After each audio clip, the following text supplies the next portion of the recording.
Seaside, California. Side of tonight's matchup in USL Championship. Monterey Bay FC hosting El Paso Locomotive FC, presented by Montage Health. Good evening, Matt Peterson with Gary Bailey. As we look at these standings in the USL Championship, 3 straight defeats for El Paso, but still in the playoff places on 33 points. Yep, a good win will see them bounce right up next to Sac Republic and looking above them at New Mexico United. So that's what they need to do, because behind them is a whole bunch of teams that are closing in. Monterey Bay charging up the table, 9 points back of Las Vegas for the final playoff place. Lucho Solinac has been as advertised for El Paso, 7 goals and 4 assists this season.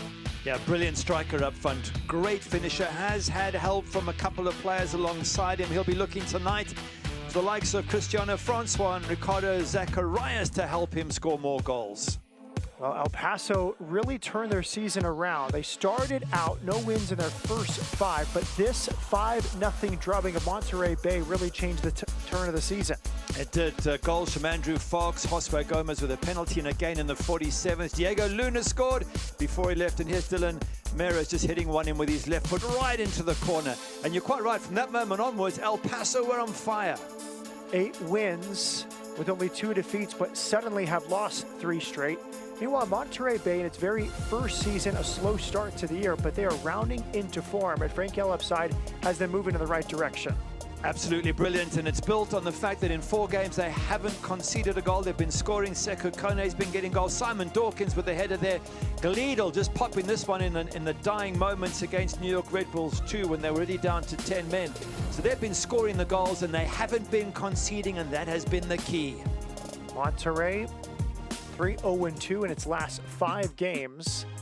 As we see, Anthony Siaha has been outstanding. As you mentioned, Gary, 4 starts, 4 clean sheets. Well, you can't get better than that. And it's his pro debut. He's only played 4 games as a professional. 4 clean sheets. It's impossible to beat that. I wonder if he can make it 5 today. He's got a great potential. The team believe in him now. They think he might even be the lucky charm. And so far, he has been.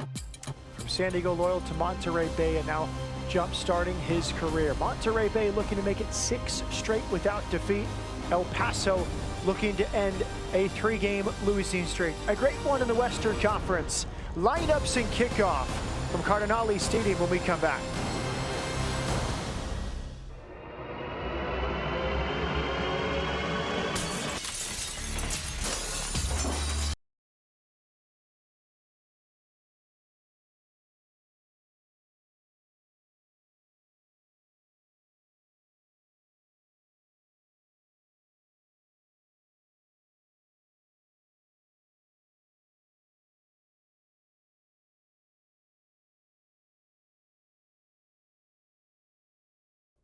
Coastal Roots Hospitality is a proud partner of the Monterey Bay Football Club. Coastal Roots Events and Catering, along with its 3 iconic restaurants, Montrio, Tarpe's, and Rio Grill, invite you to pick it up and pay it forward, where 10% of all proceeds from takeout orders are donated to various local charities. Their catering service and restaurants utilize local farms, butcheries, and ocean fresh sustainability-driven seafood to deliver unique and exemplary dining experiences. For more information, visit coastalrootshospitality.com.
Welcome back, Matt Peterson with Gary Bailey. Here is the team for Frank Yalla, first-year head coach, Monterey Bay FC.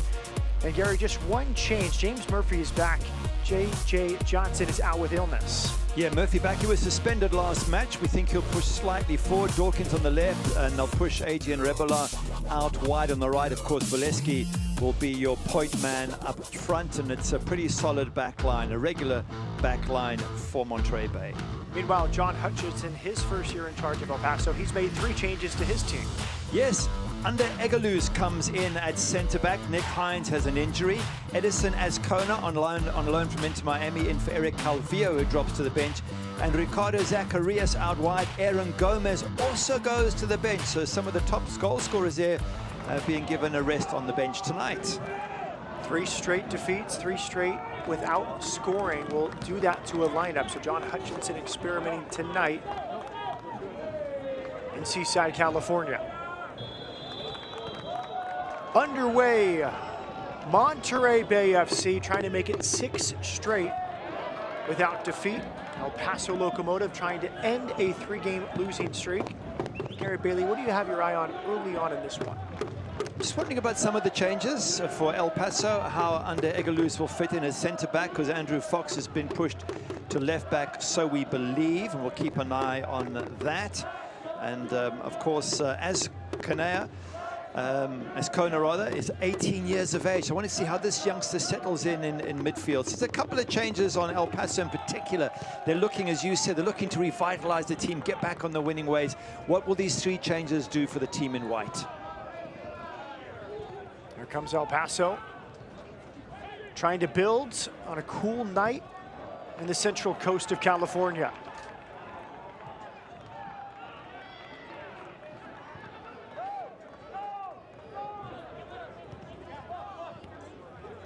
We saw it in the Open, Gary, the 5-0 win. And Frank Yallop told us we don't even look back at that game. It really is sort of irrelevant. It's a new team. It's a team that's been built. And he's very happy with the locker room and the culture and the professionalism in his group. So that 5-0 win, which really jump-started El Paso's season, is kind of an afterthought now for Monterey Bay. Yeah, he said he was missing a lot of players at the time. I think there was maybe some COVID protocols as well. They had Robbie Crawford sent off Monterey Bay. The shots on target, 13 for El Paso, 0 for Monterey Bay. So, and I think, just chatting to Frank Yallop, that was probably one of his toughest matches where everything went wrong. They got hammered. They had to pick themselves up, and they have done that bit by bit. This Monterey Bay side has become better and better, more and more solid. Very impressed with the mat. And I don't think teams want to come here to Cardinale Stadium and play them, because they've now become a decent side, and a side which, who knows, if they put a decent run together, they could very well make these playoffs. Oh, Anthony Siaha, 4 clean sheets and nearly caught in possession there. Wow, that's confidence from the young man in goals. I don't think you want to take too many of those risks. He hasn't conceded in 4 games. It would be a real disappointment if he gave one away to the opposition. Well, Frank Yallop's done this before. He did it with Phoenix, building a team. He did it now with Monterey Bay in his first season. He was very straightforward. He said you build the team around experienced players, good attitudes, good characters, guys that are good in the locker room. And then after year 1, you keep the best of those players, you keep the best of the personalities, and you build bit by bit, year by year. Yeah, absolutely. That's the way to do it. He's done it before also at Las Vegas. For a time, here's a little bit of skills from Anthony Siaha. When you pull it off, it looks great, but every once in a while, the forward guesses what you're going to do, and then you get badly punished. But yeah, that's the way to do it. And he's always said, and he mentioned it to the owners, just year 1, just don't have too huge expectations. Here comes El Paso building through the middle, and it's finally cleared. He said, don't overspend year 1. Don't, try to blow it out of the water and overspend and set the expectations too high where you really can't build something from scratch. And he's done well on bringing players in. Jason Johnson, unfortunately, not available today through illness. But he's brought players in. He's tried to strengthen the side with Hunter Gorski, Simon Dawkins, 34-year-old, brought them back to play. And slowly he's bringing in players that he believes can add value. Both the goalkeeper and the keepers, Anthony Siaha and Carlos Herrera, he has brought them in as untried and untested. And he's making progress. As I say, he's putting together a team which, by the way, Colorado Springs Switchbacks came here and got absolutely thumped. So they're capable of beating anybody on this day, this Monterey Bay outfit. That's a nice move. The flag is down. It's on here for Monterey Bay. Audacious hit at the near post. Did not test Evan Newton, but the first attacking move was brilliant. And that's the outside back pushing forward Robinson. Just wonder if Grant Robinson could have just found somebody in the middle. You could see Adrian Rebelar was saying, I'm here, I'm available. It's a very tight angle for Robinson to score from there. It'd have to be an absolute golazo. He hasn't scored in 14 matches. I didn't expect him to score there either. A confident team. 5 straight without defeat. Really amazing. Anthony Sia, you mentioned his first 4 pro appearances, all clean sheets, kind of unheard of. Yeah, I mean, it's amazing to get that run at any stage in the season, but your first 4 games.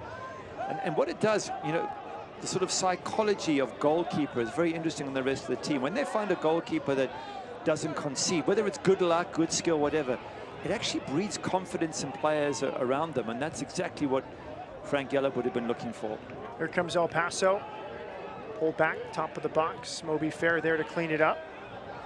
You see the confidence of Monterey Bay breaking this pressure of El Paso Locomotive. It's back on for El Paso. Inside the box, low strike just past the far post. Nearly the first goal conceded by Siaha. A good move on the edge of the box from El Paso Locomotive, and Roberts about to get up from a little fall inside the box. Yeah, Cristiano Francois trying to build, and it gets to Ricardo Zacharias. And I tell you what, he just misses the far post, and he also just misses Lucho. Lucho is hovering. If he gets it on target, it goes in. If he pulls it back a little bit more, the big number 9 scores, and he gets it between post and strikers. So a good opportunity. That would worry Frank Yellop, the coach there, looking on. You don't want the opposition to create chances as good as that, because they will take one of them eventually. You can see the size of Siaha there. He's 6'6". And born in Cameroon, raised in Tucson, Arizona, played college soccer at Cal State Bakersfield, won a state title in high school in Tucson in 2015. Great story. With San Diego last year, but he didn't sign Gary Tomei about 10 or 11 games into the season. And here he is, 5th straight start, 4 clean sheets behind him, and help anchor that back line and the defensive group for Monterey. Very, very impressive. They lost a couple of goalkeepers. Dallas J was one of them that left the club, and so they've had to find new keepers, and they certainly have managed to do that. By the way, the keeper on the other side, Evan Newton for El Paso, what a good keeper he is. But yet he's had no clean sheets in 3. That will bother him. Before that, he had 3 in 4 games, so he is capable, and his team are capable of defending. Quality build-up here from El Paso Locomotive. Solinak has support from Andrew Fox on this left side.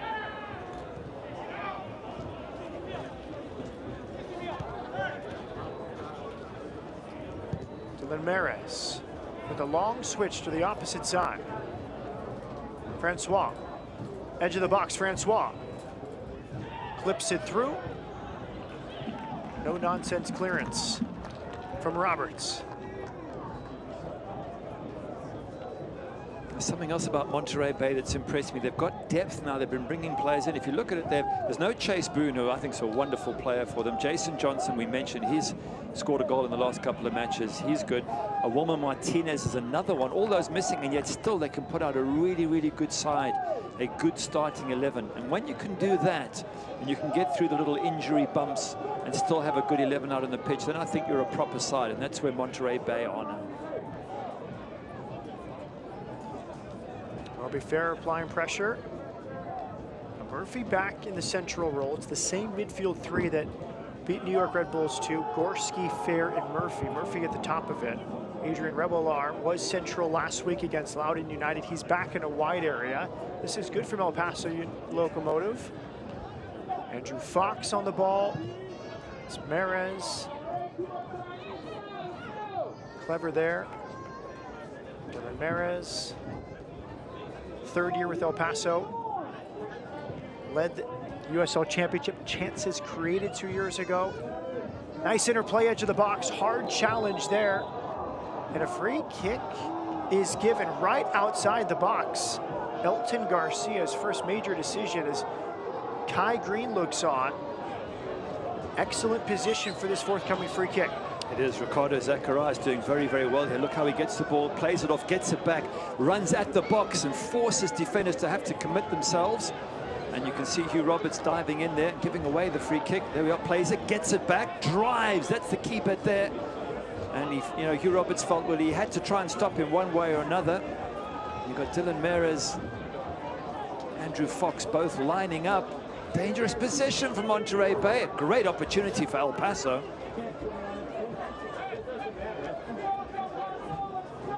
Six in the wall for Monterey Bay. Anthony Siaha organizing that.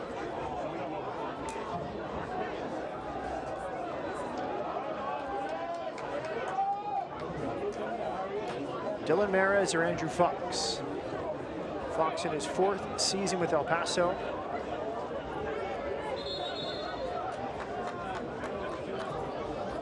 Garcia sorting things out.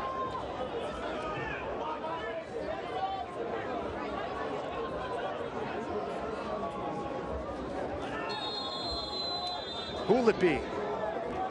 Meres, brave wall. They leapt at the wall and headed out. Toughness for Monterey Bay.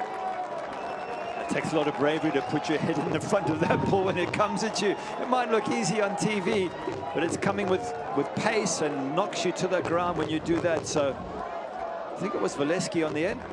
And brave commitment from the man in the wall. Hey, who says number 10s aren't tough?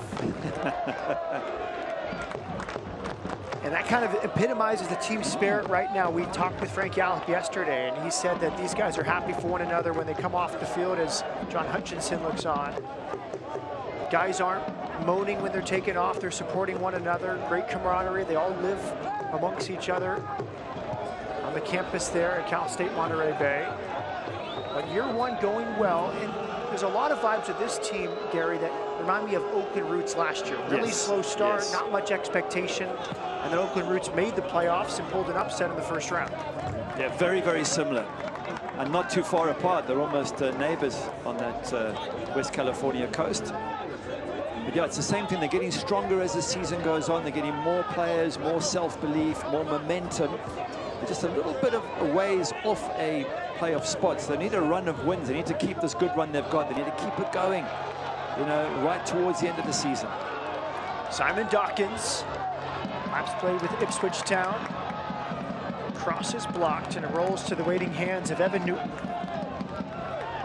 There's Dawkins. Interesting story from Frank Yallop. He last played with Ipswich Town, was training at the Tottenham Academy, and Frank Yallop went over to England to check him out. Longtime friends, he coached him at San Jose Earthquakes, and they had a good conversation, and Dawkins is now with Monterey Bay. That's what he's been able to do, Frank Yallop, getting players from all situations. Some players who maybe not played for a little while can't find a club, but he believes they've got something more to offer, and he inspires them, gets them to come and join him. As good as Monterey Bay are, so too are El Paso. You look at this lineup, and Lucha up front has been absolutely fantastic. And when you consider that they're put to the bench, two of their top scorers in Eric Calvillo with 5 goals and Aaron Gomez with 6, and said to them, right, have a little breather, and if you can afford to do that, then you are a very good squad.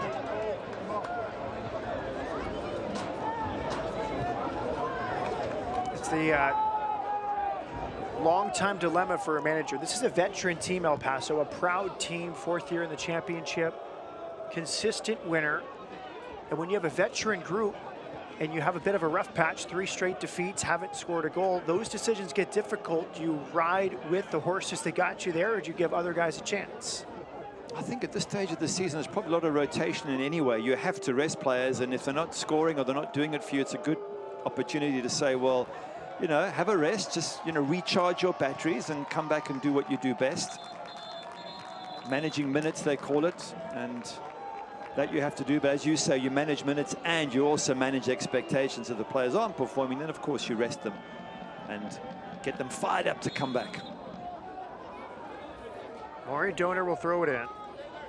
He's played every minute of the season for Frank Yallop in Monterey Bay. Francois. Maris.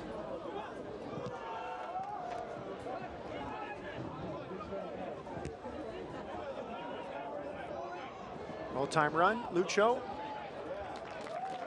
And dispossessed by Kai Green. Quick throw-in. El Paso, good tempo tonight. Away from home.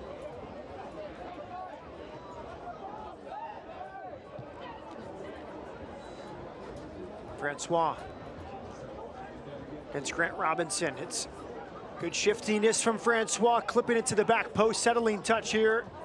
Kept in play. Siaha covers up. The cross came from Andrew Fox. Again, a nice little move. Cristiano Francois on the right-hand side has been lively for El Paso at the beginning. Andrew Fox doing really well in that more unusual left wing-back role or left full-back role of his. And look at this pressure. Okay, that time they give away the free kick, but it's been a really positive start from El Paso. No, it is 3 losses on the trot.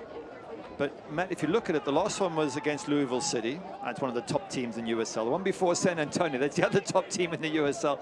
So you can give El Paso a little bit of leeway with the last 2 results. The one before was a hammering at Oakland Roots 4-0. That stung, I'm sure. But, you know, they're a very good side who came up against the top teams in the last 2 matches and were just short of being competitive, just couldn't take their chances. Quality build-up here for the Crisp and Kelp Monterey Bay FC. Donor earns a free kick. Zacharias pleads his case. Second year with El Paso, before that Chattanooga Redwolves of USL League One. Free kick opportunity for Monterey Bay.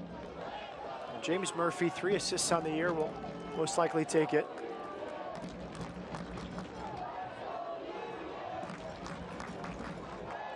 El Paso had to learn the system of John Hutchinson. He loves a high press team.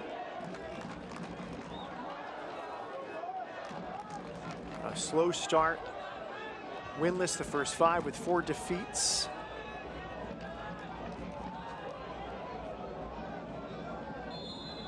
Murphy to deliver. Meant to a good spot. And headed over the bar. It was Hugh Roberts looking for his 4th goal of the campaign, unmarked inside the area. Yeah, he's a brave centre-back, Hugh Roberts. He's a huge threat from any set piece. You can see how he gets up there and gets above 1 or 2 of the defenders. And yeah, can't get the header on target, but they know he's going to be a threat. And in fact, John Hutchinson talking about how Monterey Bay are very good at getting crosses in, and that's where a lot of the work they were doing before this match, El Paso, was on how to deal with those crosses.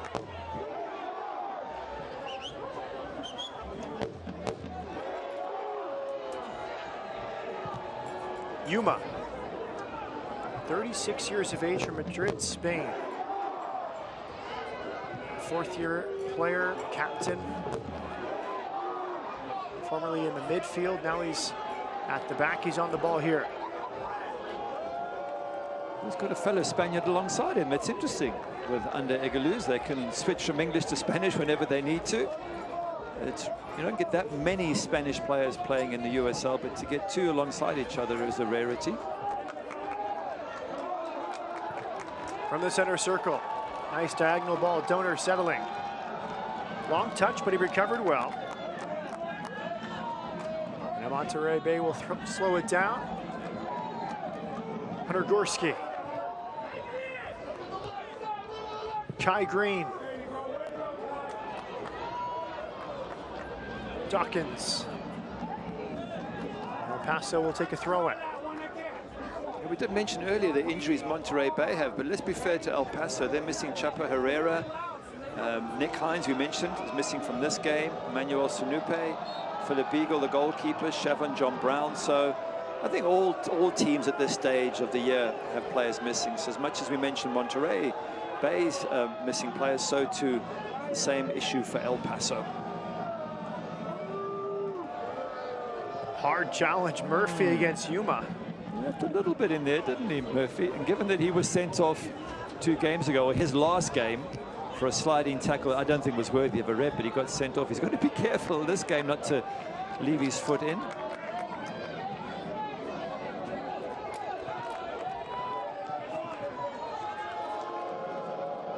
Yuma.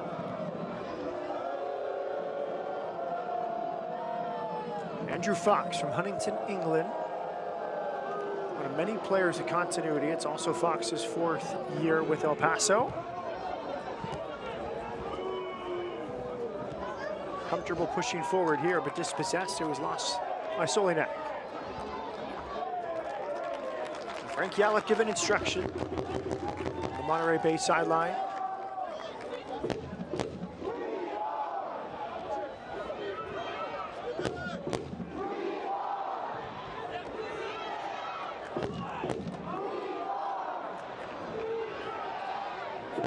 Good switch, but Robinson could not quite keep it in play.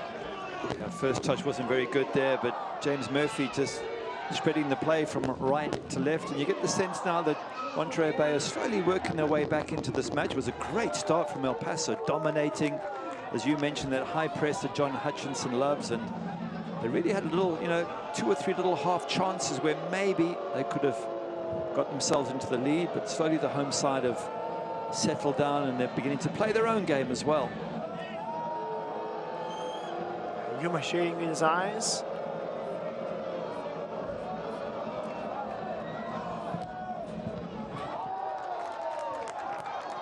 It's one in midfield. Moby Fair from Monterey Bay. Inside for Dawkins. Dawkins peeks over the shoulder. Great balance from Simon Dawkins. Fair intending for Rebelar, but one back by Yuma.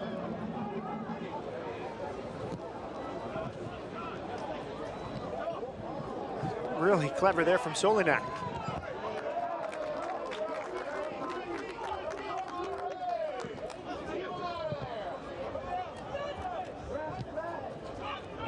Good tempo here from El Paso Locomotive. Switch onto this left side. Monterey back in good numbers, and that just whistles by the post. Siaha may have had it covered, but a good strike from distance. Lucho Solinek dropping into midfield for this hit. Yeah, goalkeeper had this one covered, I think. But have a look. Comes in from Liam Rose, but at 6'6", the goalkeeper's always going to cover that post. It's got to be a real golazo to beat someone the size of Anthony Siaha.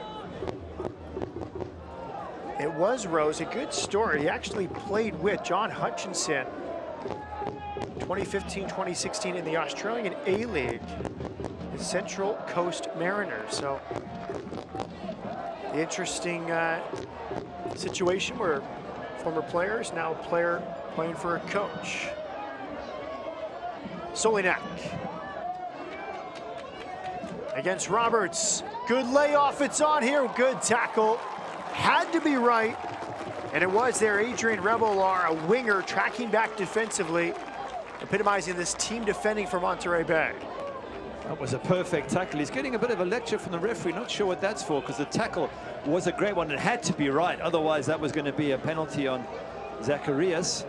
Have a look as he goes there and gets him. No, it's a very, very, very good tackle indeed. The referee was pointing up the field, so maybe something happened a touch earlier. But if that tackle wasn't 100%, that was a definite penalty then. Well done, Rebelar. Corner kick, El Paso to the near post. Maybe trying to beat Siaha, but he saw it just in time, conceding another corner kick. The attempt of an Olympico perhaps, or maybe just an in-swinging ball towards the near post.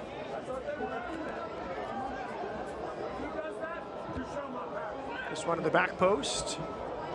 Third successive corner kick coming, put out by Hugh Roberts.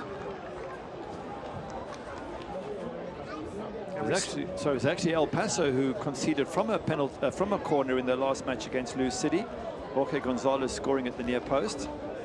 So they're obviously looking to get one back on the opposition, having given one away and one that actually ended up deciding the game.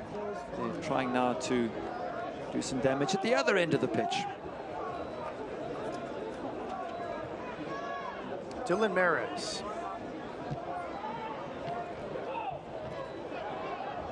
Kept alive by Yuma, battling here. Acrobatic clearance, kept in play. Valesky tried to play through Dawkins, instead it's El Paso back the other way. Ricardo Zacharias. It's fallen here to Fox. Good turn, Solinak recovers well. Lucho Solinak, 7 goals, 4 assists on the campaign. Had 10 goals, 7 assists last year. And Yuma covering well.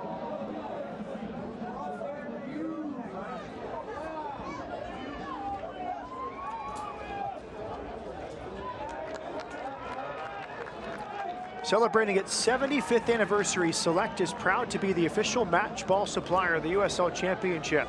Choose what you play with at www.selectsportamerica.com. Select leagues, choice, player's choice. Matt Peterson with Gary Bailey. 25 minutes gone.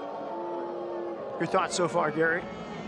Well, it's evened up a little bit after the very, very good first 10 minutes from El Paso. So it's finely balanced. It's a Monterey Bay side that at home feel that they can win every game. In fact, Frank Yellup saying earlier in the season they were hoping to win. Now they believe they can win every game. You're not going to win every one, obviously, but the belief is there now. El Paso believing they might find the opening goal here. Low cross from Fox is well blocked. Kai Green sliding for the block, headed out. Monterey Bay pinned in a bit, but they clear outside the penalty area. Andrew Fox now. Probing, goes central. This is Liam Rose. Now it's Yuma, the former midfielder, joins in the attack. It's Yuma. Edge of the box, good work there. Hugh Roberts is a big center back and imposing there on the edge of the box. Robinson fell down.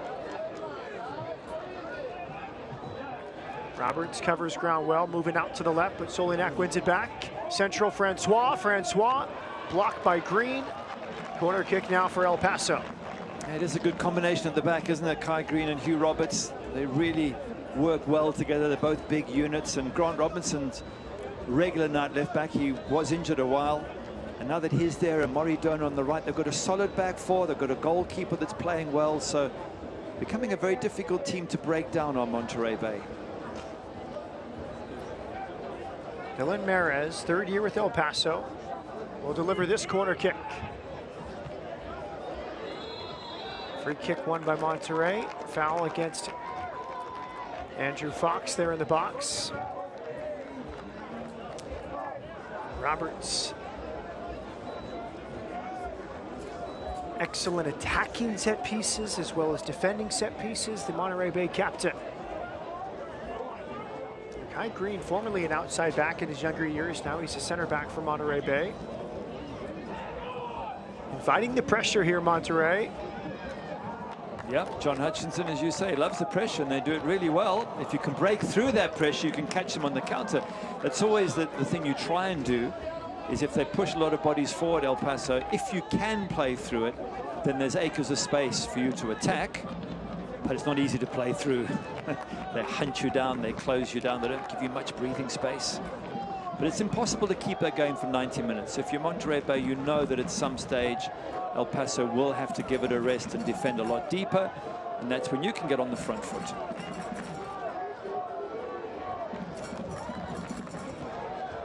It's 67 degrees in Seaside, California. This is one of those venues every visiting team wants to play.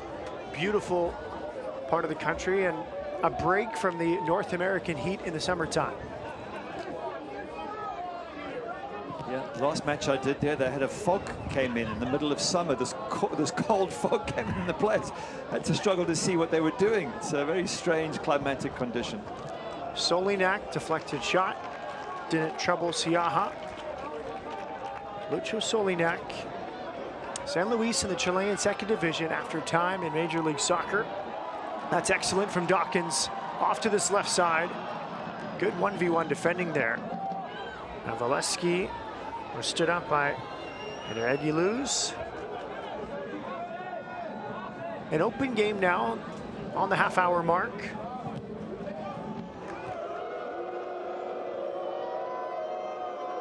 Yuma loves organizing. Perez.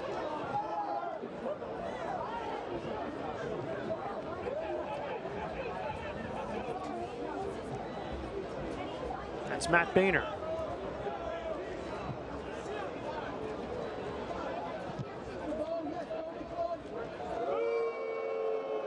Monterey Bay very organized when defending. And it also comes to getting to know each other. You know, this is a team that's only been in existence 6 months on the pitch. And you need to play alongside players week in and week out to get to understand what their strengths are, what their weaknesses, how you work together. And that's coming every game. You get a sense this Monterey Bay team, as you mentioned, very similar to Oakland Roots last year. They just seem to be improving game by game. Big debate going on there as to whose throw-in that actually was. Yuma, a handshake for the assistant referee. A free kick, actually, as we see this replay. Not quite sure why that would be a free kick. If it's a free kick, it's the other way. It's for Monterey Bay for a high foot. Maybe that's why the crowd are booing. They're not quite sure why the decision was given.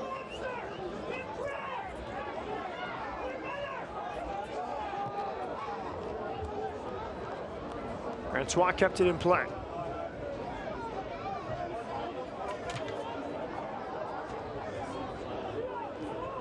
Again, it's El Paso just keeping possession of the ball, something that John Hutchinson said to us they want to do. Keep possession, keep attacking, keep the high press. They want to play. They don't want to sit back and counter, so that's not their style, that's not their intention. They want to be on the front foot as often as they can. I love that style of play. Millar caught in possession.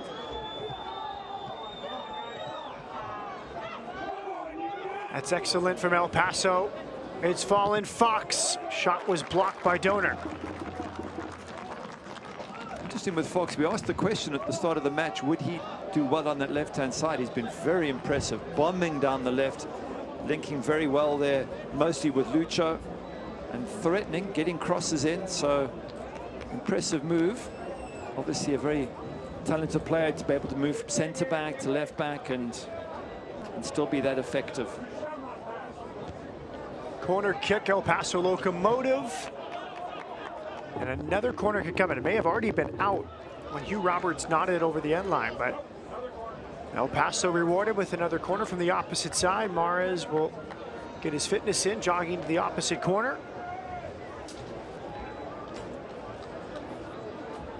Imposing figure, Anthony Siaha, born in Cameroon, 6'6".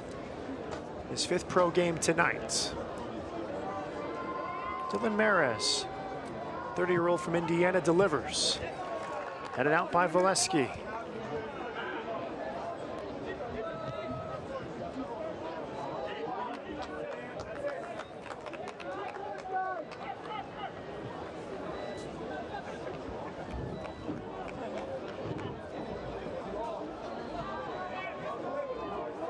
Siaha for Roberts.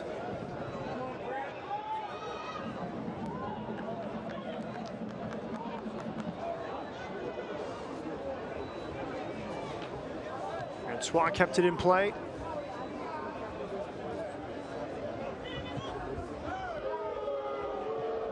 Yuma off to the left. Andrew Fox delivering. And will stay in play for Francois. Cristiano Francois for El Paso. Good delivery, and again headed out by Roberts. Hard to beat Roberts in the air with these crosses. He does very well at centre-back with the pressure. They're having too many chances, I'm sure, for Frank Yellop's liking. El Paso, they're bombing balls in from the right often. Francois is a big threat, and Fox from the left, and eventually you feel that something's going to go the visitors' way if they keep up this level of pressure. Mares, high delivery. Out to midfield, and again, El Paso keeping Monterey Bay pinned in as it's played all the way back to Evan Newton. He's a bit of a spectator. He hasn't had much to do, Evan Newton. Certainly, Anthony Siaha has had a lot to do, a lot more to do, rather.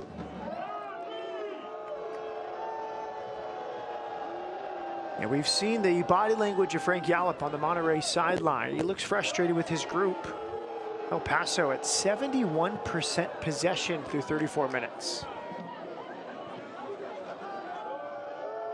And 6 corner kicks for the visitors. Monterey yet to have a corner kick yet. Yeah, definitely has been a very impressive first 30-odd minutes by John Hutchinson's team. But this is a dangerous Monterey Bay team, and the fact they keep fighting right to the end. There's Frank Yallop looking on. And we see Frank right as Monterey turns it over.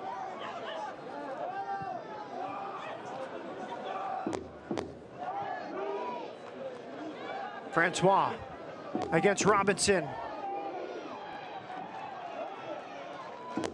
Some deliberation, and now a 7th corner kick forthcoming for El Paso Locomotive FC.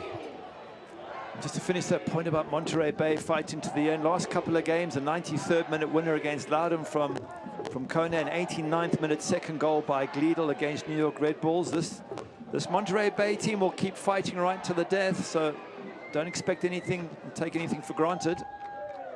Maris's corner headed out. Dawkins trying to launch a counter-attack. But dealt with well by the El Paso back line. Newton off his line.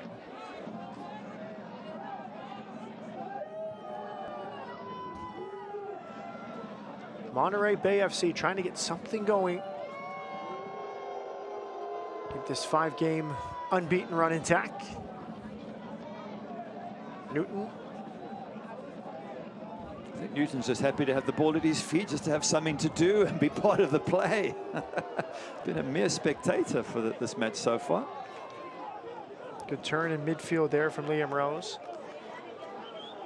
Did you ever play under a former player? Liam Rose now playing for a former teammate of John Hutchinson. Did you ever have that scenario play out in your playing career?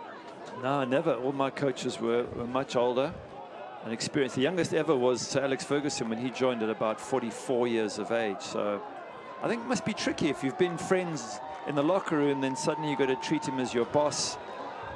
Yeah, tricky one, but I'm sure they've sat down and discussed it, and he's still a young man, Liam Rose, at 25, whereas the coach is way, way older. So I think it's a relationship that they're able to work at.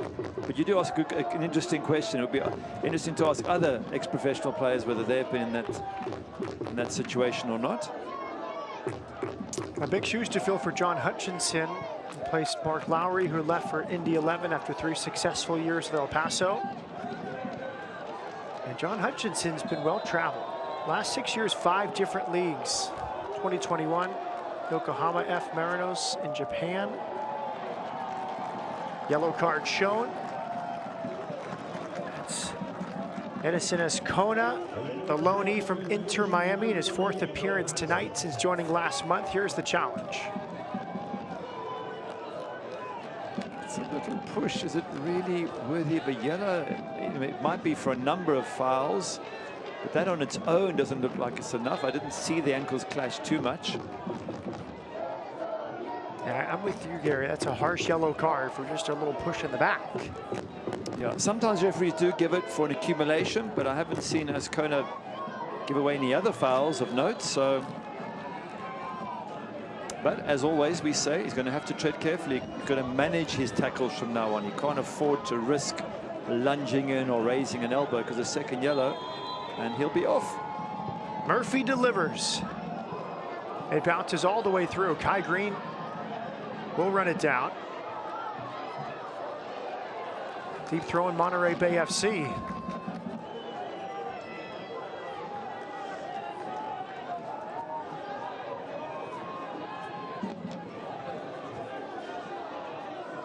In the end, Green will leave it. Grant Robinson, his 15th appearance tonight.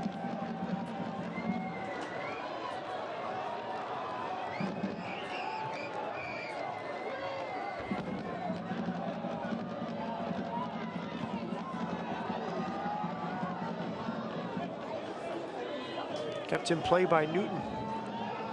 Newton, the 2018 Golden Glove winner at the USL Championship level with FC Cincinnati. It's also the USL Championship's all-time leader in saves and shutouts.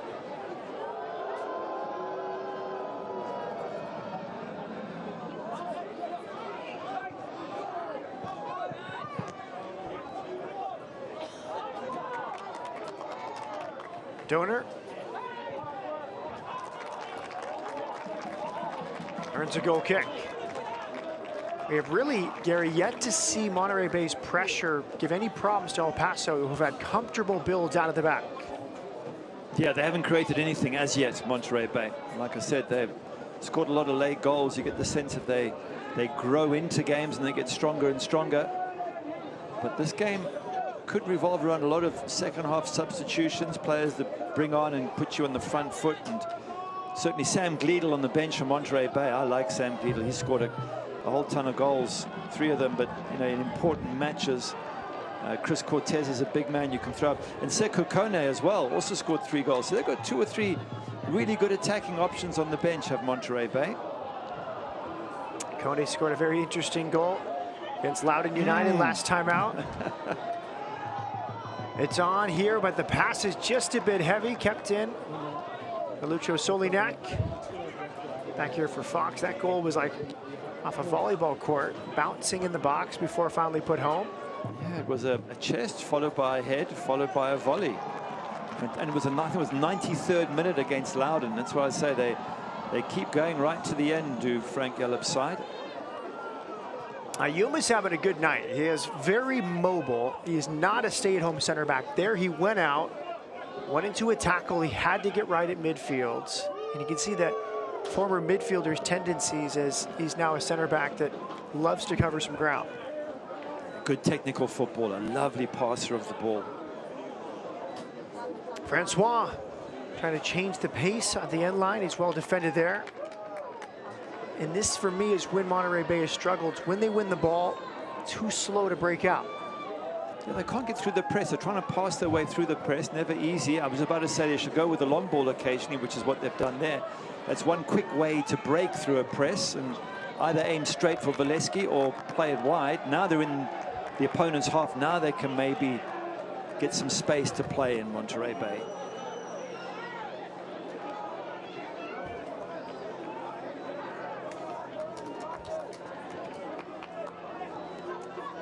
Hugh Roberts. Gonna throw into Monterey Bay FC. The reigning title holders visit in-state rivals as the USL on ESPN2 continues. Orange County SC looks for a late season surge against Sacramento Republic FC Sunday, September 18th, 5 Eastern on ESPN2.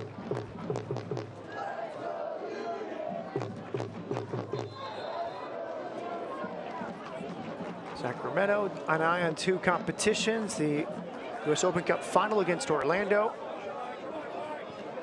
Wow, what an achievement that is. Sacramento Republic get into the final. Absolutely brilliant.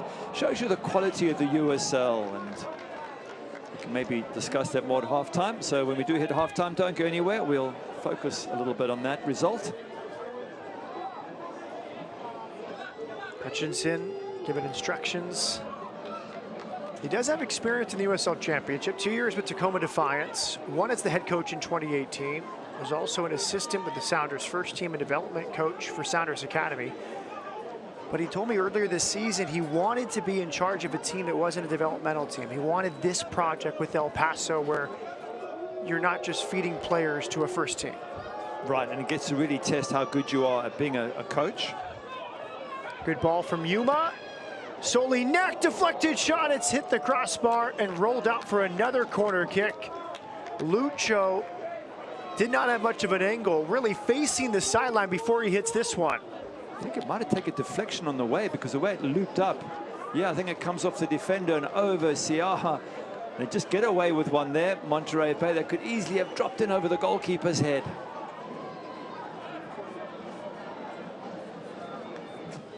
Low delivery this time, trying to get away from Hugh Roberts. Penalty! It's given to El Paso Locomotive. They pulled the defenders out. Really not the best delivery, to be fair. And Monterey Bay goes to the ground to challenge this, and a penalty is given by Elton Garcia. Wow, big decision by the referee, and he hasn't got the benefit of replays and VAR, so he has to give what he sees. And he has seen the penalty. Let's have a look at it again and see what was going on. The ball, as you say, wasn't a great one in. Well, there's a tackle behind on Yuma by Gorski, and Yuma immediately turns around and appeals. Just wondering whether Hunter Gorski needed to make that lunge. Have a look at it there. The 27 slides in on the back of Yuma, and maybe he just lost his footing. Maybe he didn't mean to tackle him. Either way, he brings down Yuma, and penalty given. The referee says enough discussion. Let's get on with it.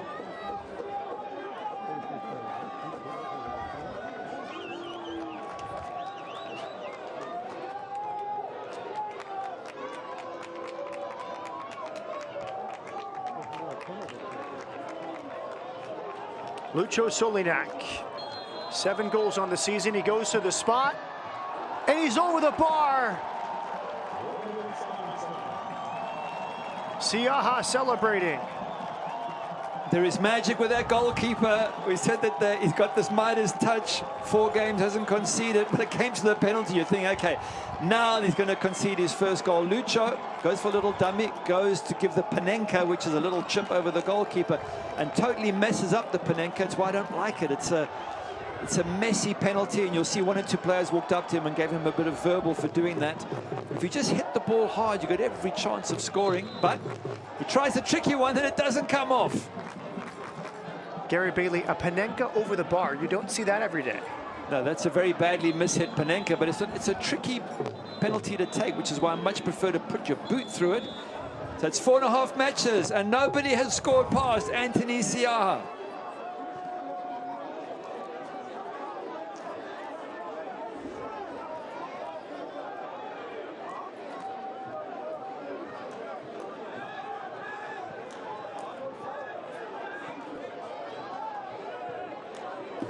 Gorski being looked at by the head athletic trainer for Monterey Bay FC.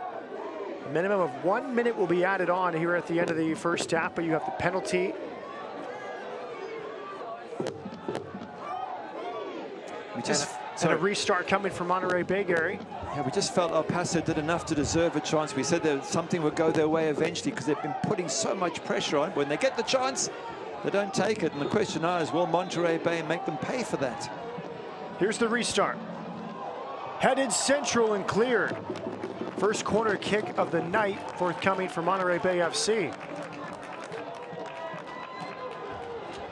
Short.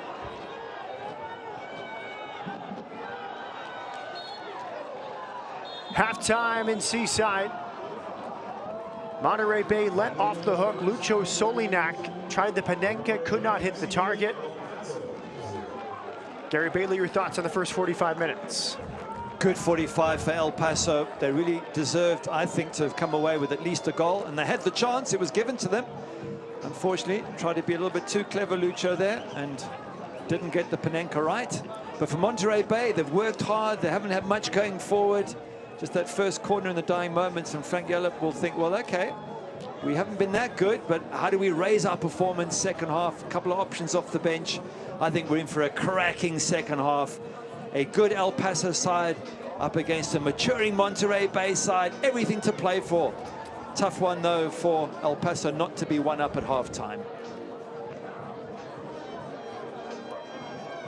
Halftime on the central coast of California. El Paso Locomotive FC could not find the breakthrough goal. A missed penalty from Lucho Solinac. 45 minutes in the books. Monterey Bay FC and El Paso Locomotive FC scoreless.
Seaside, California, Cardinale Stadium on the Central Coast. Monterey Bay FC and El Paso Locomotive FC scoreless at halftime.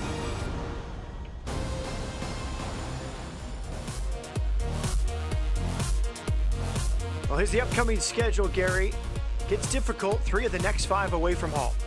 Yeah, and against top sides, I mean, San Diego sitting 2nd or 3rd in the West, Sacramento Republic, we know how fantastic they have been in the Open Cup and in the league, and so too New Mexico United. That's why, you know, for Monterey Bay, it's not just the points, it's the teams they have to beat, and they've got San Diego again away from home, so it's a tough schedule for them to go and get the points they need to make the playoffs. But if they can get a run together, they could still do it. It's going to be tough, though.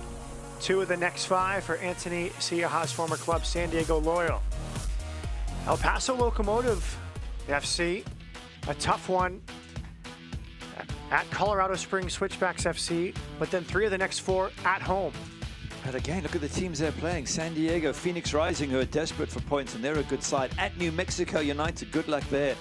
Maybe RGV at home is the one that they might feel more confident. But at this stage of the season, you know, you're going to have to beat some of the decent teams if you're going to be in that playoff huddle. And El Paso certainly have some of those big teams to face. And let's go back just a couple weeks ago. U.S. Open Cup semifinals from Sacramento. And Sacramento Republic looking for its 3rd cup set. That's Keiko, saved by John Polskamp there in the 62nd minute. And then Felipe Hernandez forcing a great save by Vidiello. And we go on to the penalty shootouts. Now, there's a Panenka that does work, by the way. And again, not easy to do. He's just under the crossbar. Lots of pressure here. Vitiello comes up with the crucial save, and he sets it all up for Rodrigo Lopez to step up, score the winning goal, and the celebrations begin. Well done, manager Mark Briggs, who joins the celebrations in the white shirt. They're fantastic achievement. Now we saw the Panenka there from Malik Foster. It was Vitiello saving the penalty from Graham Zusi before Lopez playing hero. And we know the story by now. It's the 3rd cup set of an MLS side for Sacramento Republic. The final at Orlando City SC, September 7th, 8 Eastern time. And it's the first USL Championship side to make the final since 2008. That was Charleston. Yeah, it's a big ask. Away from home, Orlando City dispatching of NYFC. New York Red Bulls. Red Bulls, sorry, Yep. Red Bulls. Was it 5-1? So, you know, at home, some side, and they've done so well, Sac Republic. Just wonder if 1 or 2 teams slightly underestimated them.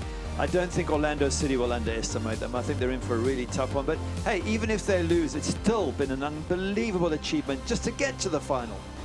And a 4th cup set would see Sacramento hold the trophy and earn a place in the CONCACAF Champions League. Halftime in Monterey, scoreless between Monterey Bay FC and El Paso Locomotive FC.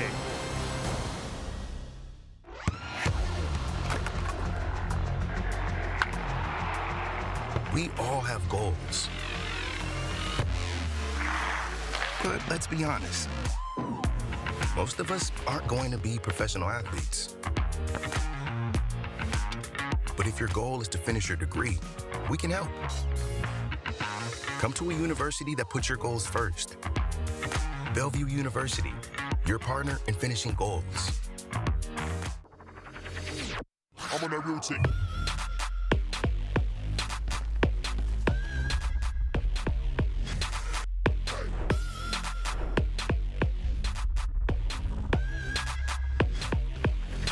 I'm on that routine.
Coastal Roots Hospitality is a proud partner of the Monterey Bay Football Club. Coastal Roots Events and Catering, along with its 3 iconic restaurants, Monterey, Tarpe's, and Rio Grill, invite you to pick it up and pay it forward, where 10% of all proceeds from takeout orders are donated to various local charities. Their catering service and restaurants utilize local farms, butcheries, and ocean-fresh, sustainability-driven seafood to deliver unique and exemplary dining experiences. For more information, visit coastalrootshospitality.com.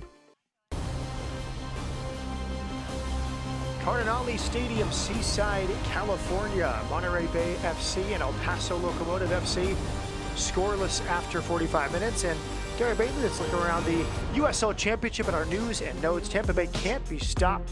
They enter Saturday unbeaten in 12, perfect in 6. Wow. I mean, they're a great side. We see that every single year with Tampa Bay Rowdies. The consistency, absolutely amazing, but perfect in 6. That's a little bit special, putting the pressure on everybody else and saying, come chase me. But Lucidia right up there with them, Memphis just behind and chasing, so really exciting in the East.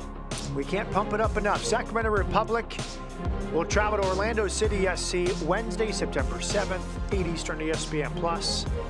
And you can vote for the eFootball Player of the Month, USLChampionship.com. Vote by noon Eastern on Monday.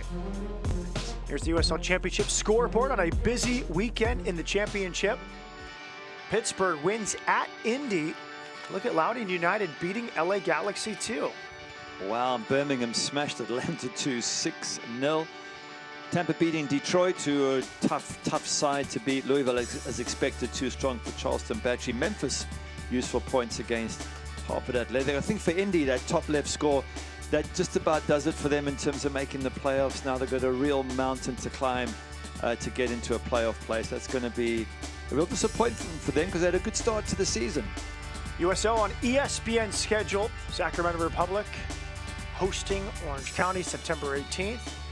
Louisville City and Memphis 9:01, and Tampa Bay hosting El Paso Locomotive. The last 2 on ESPN Deportes.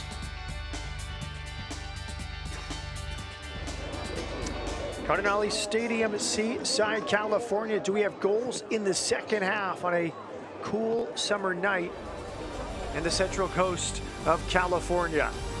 We'll find out. Second half kickoff when we come back.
Coastal Roots Hospitality is a proud partner of the Monterey Bay Football Club. Coastal Roots Events and Catering, along with its 3 iconic restaurants, Monterey, Tarpe's, and Rio Grill, invite you to pick it up and pay it forward, where 10% of all proceeds from takeout orders are donated to various local charities. Their catering service and restaurants utilize local farms, butcheries, and ocean-fresh, sustainability-driven seafood to deliver unique and exemplary dining experiences. For more information, visit coastalrootshospitality.com.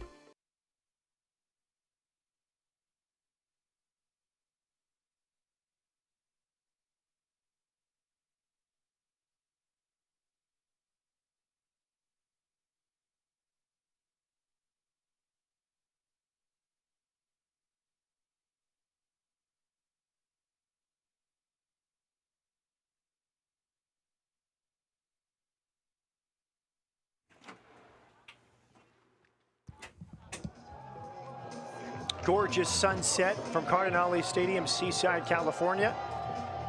First weekend in August. Halftime presented by Integris Wealth Management. Monterey Bay FC and El Paso Locomotive FC scoreless. Let's jump at some highlights, Gary Bailey, of this first half. Monterey Bay FC trying to bounce back after falling 5-0 months ago against El Paso. This was a chance in the 11th minute and a brave clearance from the number 10, Christian Valeski. Yeah, you have to be brave to put your head in front of that shot that was coming in there at pace. Absolutely brilliant there. Dylan Morris with the effort. And that just showed the commitment from the home side. El Paso were dominant in the first half. Next chance came in the 22nd minute. This hit from distance, and it felt like Siaha saw it the whole way. Yeah, Liam Rose with the effort. It was a long way out, and the big goalkeeper had his post covered. You see he goes down there. Yeah, 6'6", he's going to cover more than the post. And then after unsuccessful corner kicks, they went short. Yuma very cheeky here, drawing the penalty, and the referee pointed to the spot. And Lucho tries the Panenka, and it goes over the crossbar. Embarrassing for the striker. He just hit it hard. It's going to hit the back of the net 9 times out of 10, but he tries to be too cute, too clever. And that's an embarrassing one for the number 9. Now 4 for 6 in his El Paso career from the spot, and to our knowledge, that's the first time he's ever tried a Panenka with El Paso. It might be the last time he ever tries it as well. Underway in the second half. El Paso Locomotive FC in the white uniforms. Monterey Bay FC in the crisp and kelp. And we'll see what Frank Yallop told his side. What would you imagine that he told his group after that disappointing first half? Difficult to say, but I think they're going to work a little bit harder to close down El Paso, because El Paso have been closing them down, making it difficult for them to play out. And they've got to get wide and get some crosses in for Valeski. He's had 0 service in the first half. Foot race. Centered, it's on at the top of the box. Good clearance. Robinson did well. It's been a night of sliding clearances and desperate defending for Monterey Bay as the offside flag is raised. But as long as they keep a clean sheet, they're in this match, and that's all they want. They've had a number of late goals, as we mentioned. They've got options on the bench. They can bring on Sekou Kone. He's been a real useful player for them off the bench. Sam Gleedle, a goal scorer. So they've got options that they can throw on when they need to. But if this man here remains unbeatable, even from the penalty spot, then Monterey Bay have every chance of getting something late in this game. Good turn of pace on the end line. It's centered and cleared. 2 runners were waiting there, including Dawkins, but good defending there from El Paso Locomotive. That's one of the rare times Monterey Bay have got forward, so maybe the second half will be different.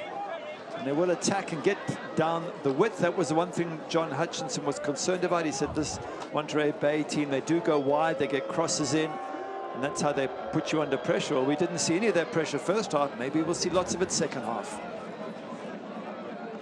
Clever turn. Nice recovery there. Kept in play and finally cleared by Kai Green. That's Maury Donor. Lost the position and then recovered well. Reason he's played every minute this season for Frank Yallop. John Hutchinson looks on. First time he's had to put on a big coat like that in some time. In the middle of summer.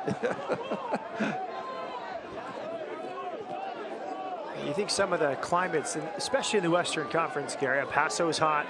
New Mexico, Las Vegas, Phoenix, yeah. Southern California, but this is the nice break. I guess Tacoma would be up there, Portland as 2 of the other cities with potential for some cool nights. But pretty consistently cool in Seaside, California on the Central Coast. Yuma.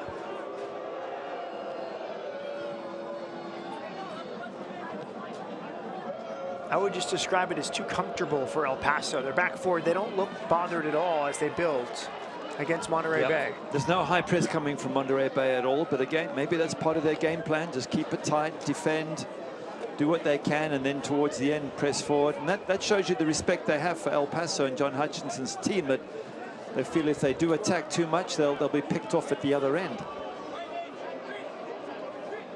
Francois.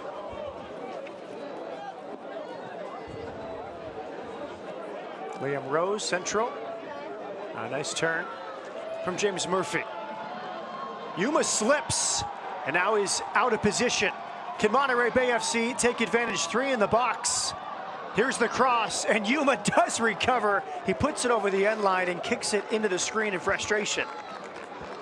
That is good recovery from Yuma after slipping. I thought he was going to give away a yellow card and just pull the attacker back, but you know, this is Rebellar. But in the space of 2 minutes, they've had 2 attacks, Monterey Bay, more than they had the entire first half. So definitely a change in attitude in terms of getting forward.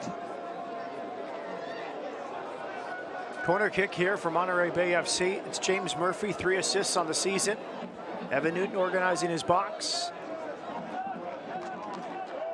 Here it is from Murphy. Sitting there a long time. Green came closest to it. That's Mares. Time to pick his head up. Good vision. Francois has some space. Overlapping run up this right side. Francois kept it. It was Ascona on the overlap. And Monterey back behind the ball. Yuma's drawn the jeers of the home crowd tonight. But he's been comfortable to push forward. Now he's wide for Fox. Fox with the delivery, headed out by Hugh Roberts. Very deep, aren't they, Monterey Bay, dropping into the final third in a very low block. It's on now, clipped in and headed wide. So close again, Lucho Solinak took a beautiful delivery. That's Liam Rose, the Australian. Intricate passing inside the box. Rose nearly setting up Solinak. It's a lovely ball in from Rose, wasn't it? Well weighted. Head up, picks him up perfectly, and he's just coming onto the ball a little bit too much there, Lucho. He needs to flick it on more. He heads it too straight. Goalkeeper had already come for the cross, so there was a big gaping hole at that near post. If he could just have flicked it on, Lucho almost certainly would have found the back of the net. Monterey Bay defenders asking questions of one another. You saw Grant Robinson with his arms out. Hugh Roberts as well. Now it's Donor pushing up the right side. Adrian Rebellar. Donor, central.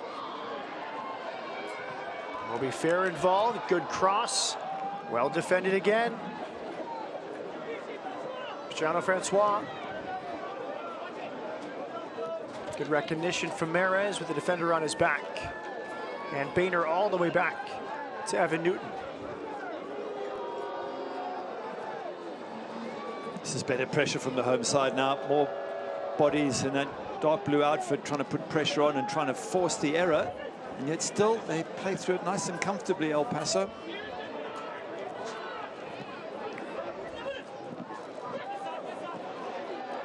Boehner couldn't control. Simon Dawkins on the ball. It's been a quiet night for Simon Dawkins. 1 goal, 1 assist in 12 appearances this season. Good turnover. El Paso is on. Francois waiting for it. Mares. Was it deflected? It was not. It's a goal kick. He had options, Mares, there, either to shoot a little bit earlier. Cristiano Francois on his right-hand side, who was in space, and in the end, he sort of got himself a little bit tied up, came around back in a circle, and then the final product wasn't that good. But that's the danger in Monterey Bay pushing forward, is that they left themselves pretty vulnerable at the back, and El Paso picking holes in between them. They get that turnover ball, then look at it, it's 3 against 3. What can Mares do? He decides not to shoot, decides not to pass to Francois. In the end, doesn't do much with the shot. And that's something that John Hutchinson told us this week. We've lacked the killer instinct in front of goal. And that's a moment where maybe he's trying to have killer instinct, but maybe forcing it and not finding the best option to his right. Yeah, well, I guess killer instinct is about putting it in the back of the net, so it doesn't matter how you do it, and that time not even testing the goalkeeper. But again, if you're to pick out one moment, you've got to go back to the penalty and say that was the moment for El Paso. And they were creating chances, they got that penalty, didn't stick it in the back of the net. And now they're going to be constantly vulnerable to Monterey Bay just getting one little magic moment and going ahead. Murphy, long diagonal. Donor able to keep it in.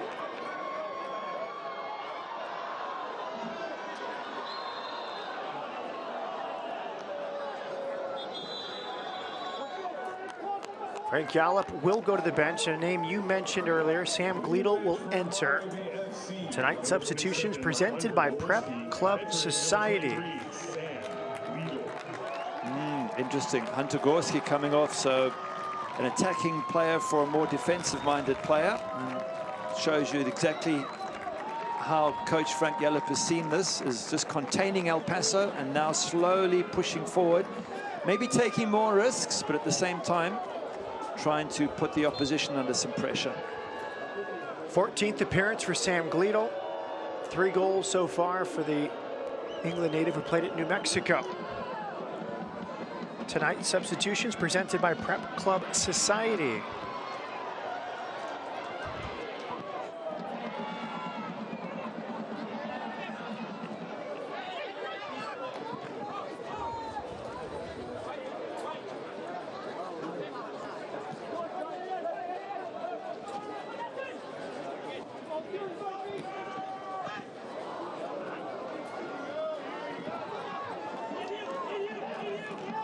Roberts comes out. Good recognition from El Paso. They throw it in quickly. It's Francois at the end line. Francois crossing, missed clearance. Low strike, Solinak, saved by Siaha. Solinak, another good chance. Snake bitten tonight in Seaside. Unbelievable, this goalkeeper.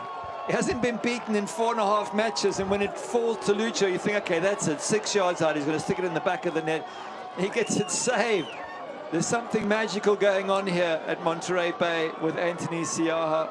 I don't think I've ever seen this in his entire professional career of 4.5 matches. He's yet to concede a goal. Brilliant. Good flick on there.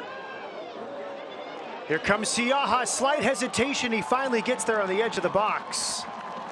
Let's go back to this chance a moment ago for Lucho Solinak. It's a poor clearance coming in there from Kai Green, and then they're in trouble. Shot comes in, Lucho's there. He's stretching a little bit, to be fair to Lucho. Doesn't get much on that ball. I thought he could have maybe got more power behind it, but he's stretching to reach it.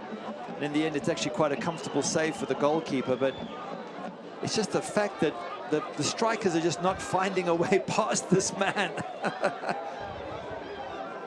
And you wonder if that confidence seeps through to the rest of the team when they think, look, no one's able to beat our goalkeeper. All we've got to do is get down the other end and score one. Away from Green. And you can tell by Siaha's mannerisms, he's still a raw goalkeeper. Punts, playing it with his feet, all those things still at the developmental stage. And I think Frank Gallup knows that. He just wants a good shot stopper and a presence on all these crosses that he deals with so well. Yeah, he seems to have found somebody very, very special. He brought Christian Herrera in as well, and he looked useful for a while. So it's a risk to bring in an untested goalkeeper. Normally coaches prefer to bring in someone like an Evan Newton at 34 who's been there, done that. But this Siaha, what a start to his professional career.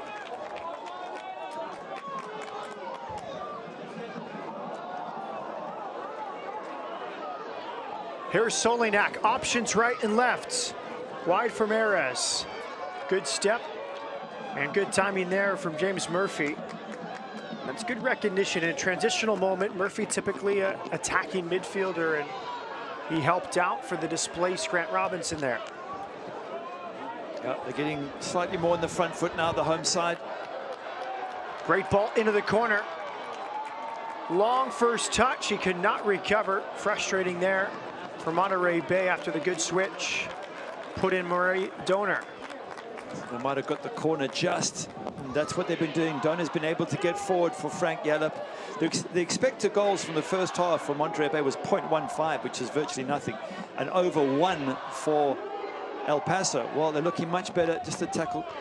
Oh, I don't know. Was there a touch? Was there not? Either way, they've got the corner. Can really see the speed of Maury Donor in full flight there as James Murphy goes over to take this corner kick. Not fully cleared, but now a chance in transition for El Paso Locomotive. Oh. Hard challenge in transition. Referee says advantage played. Francois will try and do just that.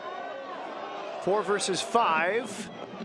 Knocked down here by Roberts, kept alive by Mares.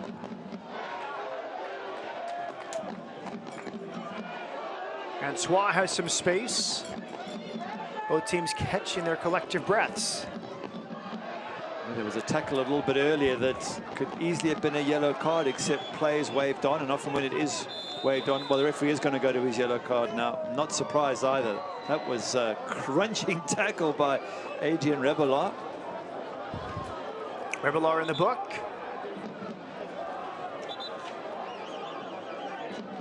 Have a look at it here. It's, oof, he's gone for the player, to be fair. That's just a professional foul there on Edison Azcona. Took one for the team, Adrian Rebellard. We were talking about stats, just one corner in the first half for Monterey Bay, 9 for El Paso. And so they were just totally dominant the away side. Well, the second half, it looks a little bit different so far, but a little bit more even. Here's Yuma.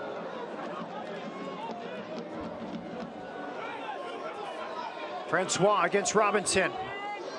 Francois to the end line. Low delivery cleared by Roberts. Robinson's done pretty well against Francois tonight. That was one of the few times Francois has been able to beat the left back. Thrown in. A touch from Murphy. And now they'll play for Maury Donor. It's a good run from Cristiano Francois, just using his pace and strength. Interesting that when it comes to him and Monterey Bay, he was teammates with Chris Cortez at Miami FC, so there's a connection there. 2020 at Reno 1868 with Sam Gleadle. In 2018 with Hugh Roberts, so he's been teammates of at least 3 of the Monterey Bay side. So I'm sure afterwards they're going to have a good laugh and a catch-up. Led Miami FC in goals with 11 plus 6 assists. You mentioned it, Reno in 2020. Here's Dawkins over the top. Gleadle. Rebellard. Rebellard to the end line, peeking, centering, Dawkins could not hit the target. Excellent run and build-up from Adrian Rebellard. Now the press from Monterey Bay is forced to turn over.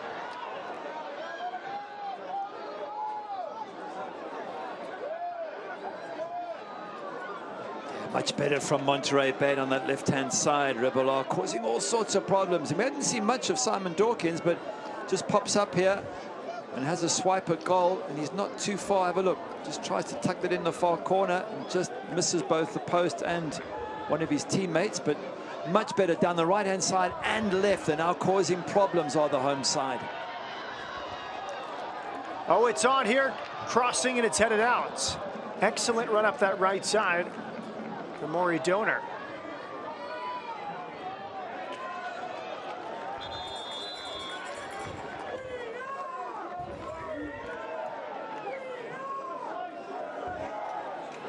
Triple change here from John Hutchinson here in the 63rd minute. Tonight's substitutions presented by Prep Club Society. Aaron Gomez, you mentioned him at the Open, 6 goals, 6 assists, one of the leading goal makers for El Paso.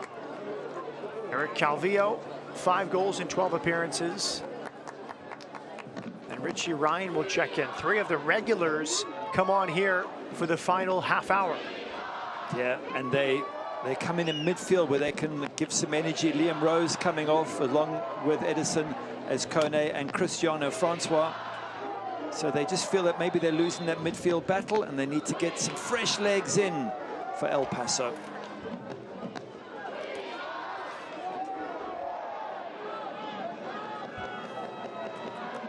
Gomez, the all-time goal scorer for El Paso Locomotive FC. You see the changes. Rose, one of the 3 who came off.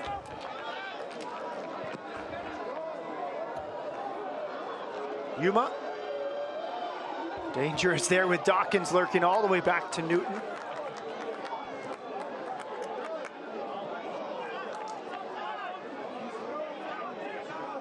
It does seem as if the coach, John Hutchinson rather, has noticed this shift in energy, has noticed Monterey Bay getting on the front foot and has decided to do something to try and reverse that trend.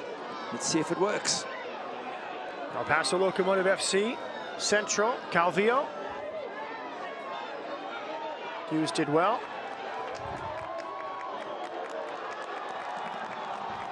And now direct for Monterey Bay FC. Here comes Newton off his line, and he gets there just in time, but now he's going back towards goal. He dives, makes a play. Excellent from Newton.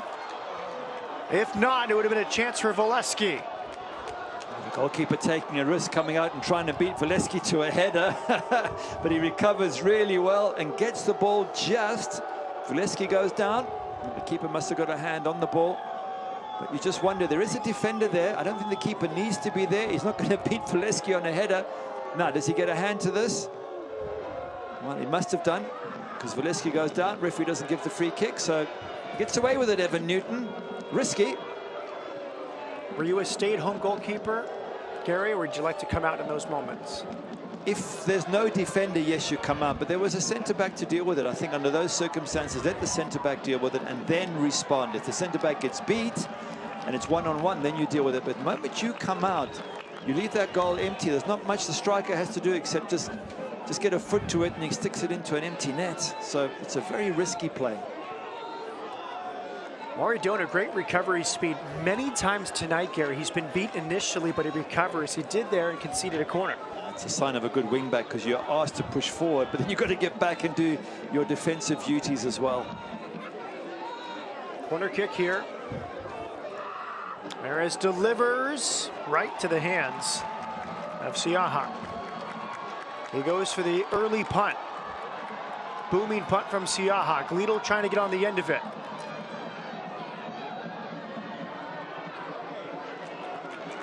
Thinking if Siaha doesn't end up on the team, the USL team of the week, I'll be very surprised, because it's just sensational what's happening in goals there for him.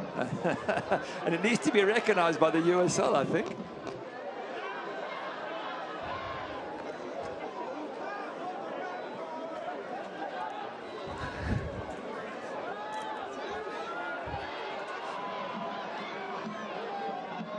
Solinak, Merez.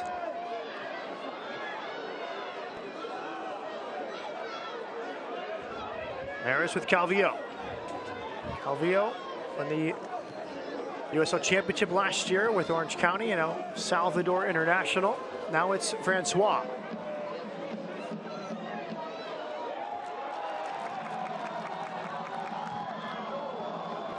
Hard challenge. Rebelar. Calvillo. Monterey Bay very organized here as we enter the 68th minute. Ryan.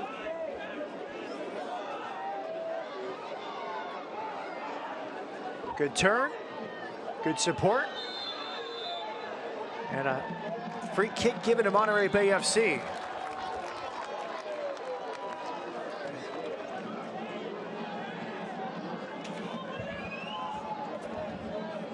Don't miss a minute of the action in 2022. Whether your club is on the road or at home, catch nearly every second of USL Championship action on ESPN+. The home to the USL, MLS, La Liga, the Bundesliga, UFC, and more. Sign up today at plus.espn.com. Of course, Gary, the US Open Cup final is on ESPN+.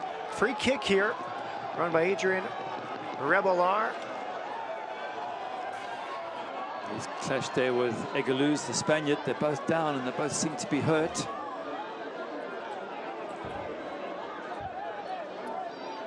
The Rebelar, one of several local products. He played at Cal State Monterey Bay and signed his first pro contract in March. I think he sort of went over the ball, Adrian Rebelar. Didn't mean to, but he went over it and got Egaluz. Have a look there. Just sort of, his foot slips over the top of the ball and catches the Spaniard. There's no intention, but I think it's hurt the centre-back. Just looking at El Paso, I've got to also mention that, midway in the season, they have to sell Diego Luna. You sell a talent like that. It must be so difficult for coaches when you think you've got a player and then he's gone and you've got to replace him with others. So that's also might have affected their season a little bit. I think you have to just keep on going as a coach. You get players injured. There's been a lot of COVID protocol illnesses. And that's probably what upset Frank Yallop when these two teams first met and they got beat 5-0. I think, if I remember correctly, there was a COVID protocol on a whole bunch of his players. So never easy being a coach in the USL.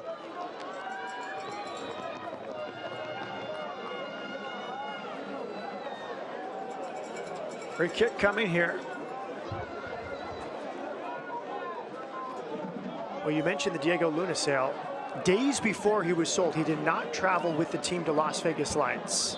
We'll finish that story in a moment. Here is the restart. Alive central and headed clear. It was Hugh Roberts that got to it as Newton decided to stay home that time. So Luna did not travel to Las Vegas. Lucho Solinac got a red card in the first half, and El Paso, at the time of the red, it was 0-0. El Paso won the game away from home, 1-0. So maybe a esprit de corps for that group with the looming sale of Diego Luna. But here they are a few weeks later. You mentioned the opponents. It's been very difficult the last 3 games, and now 3 games plus 70 minutes without scoring. It's been a tough spell for them, but again, there's no disgrace in losing to Lou City or to San Antonio. The XG, though, wasn't bad. The expected goals was more or less the same as Lou City's and more or less the same as San Antonio's. So on both occasions, they played reasonably well, and which bears out what John Hutchinson said. He said, just we didn't take our chances. Well, you could say the same about this match. You got a penalty, and you go and try a Panenka and stick it over the crossbar. That's not taking your chance either. So it's been the story for El Paso in the last few weeks. Calvillo earns a free kick. Another change coming. Sekou Kone, the hero at Loudoun United last week. He comes on. Christian Valesky departs. Kone for Valesky. Substitution presented by Prep Club Society. It's the same substitution at around about the same time they did against Loudoun. You know, the net result was a goal in the dying moments for Sekou Kone. He also scored against Los Dos and Phoenix Rising. So if he gets service, and that's a big question, if they can whip balls into him, he can cause El Paso all sorts of problems.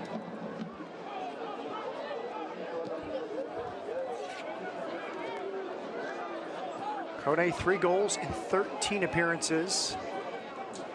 Good target. Scored 90+3 at Loudoun in the most recent win. Large target, 6'4". 26-year-old from Liberia. Francois in the book for his challenge against Robinson.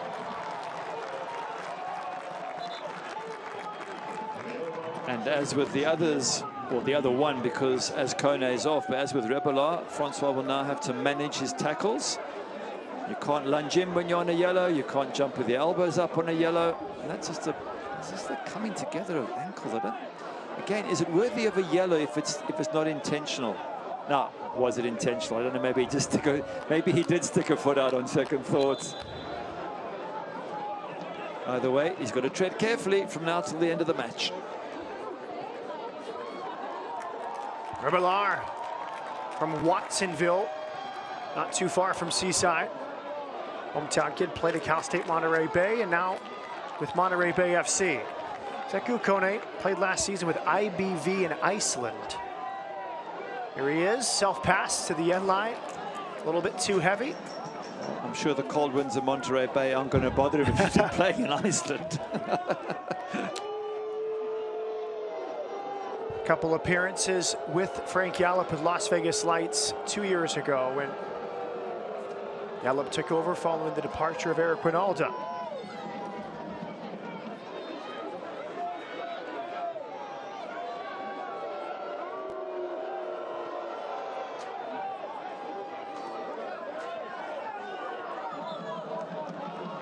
Free kick here to El Paso Locomotive.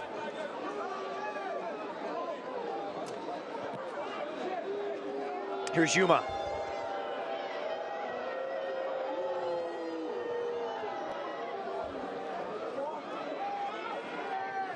Mares has been very active tonight. He feels like one that has taken the initiative. Yeah, very much so. Been very impressed with him all day long. He's been positive. He's been looking to create opportunities. And now he's got the help of Eric Calvillo alongside him. And those two together, Mares and Calvillo, have caused teams a lot of problems.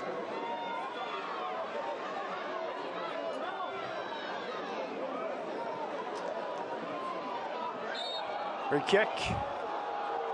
Revelar was over anxious that time as he tried to dispossess Richie Ryan. Ryan over 80 appearances now with El Paso. Quick restart, it's on, low delivery, and again saved by Siaha. Last touch by Hugh Roberts, right place, right time, Anthony Siaha. Unbelievable, unbelievable. If Hugh Roberts doesn't get that ball, it's a tap in at the far post. So he takes the risk, lunges, and his effort looks like it's going to be an own goal. And guess what? It's a save from the keeper. Ander Eguiluz into the book. Just when you think the shutout streak is going to end, Siaha extends it. Nice there, just saying Ander Eguiluz just shaking hands with Sekou Kone, and they have a little words. There was nothing personal, and that's nice to see. But you're right, the goalkeeper, I don't know what to say. I mean, there's every chance. Have a look at the far post. There's a striker, it's Lucho, is going to be here at the far post, waiting to knock this. Okay, this is maybe not the actual chance on goal. Let's have a look and see. This is something else, but Lucho was waiting at the far post to tap it into an empty net, and Hugh Roberts stretches. You think, oh no, it's going to be an own goal, and what happens? It hits Anthony Siaha, and he's still got a clean sheet in this, his 5th match. Kone from Dawkins. Moby Fair clips it over the top. Maury Donor kept it in somehow. Assistant referee lost his flag. It should be a goal kick, but the players will play on. Well, I think that chance, Monterey Bay fell asleep a bit. It was a quick restart from El Paso, and that's what led to the chance. Either way, this is turning out to be the story of the USL. Revelar wins it. He cuts inside. He has Kone. The pass is a bit soft, and a big intervention there from Yuma.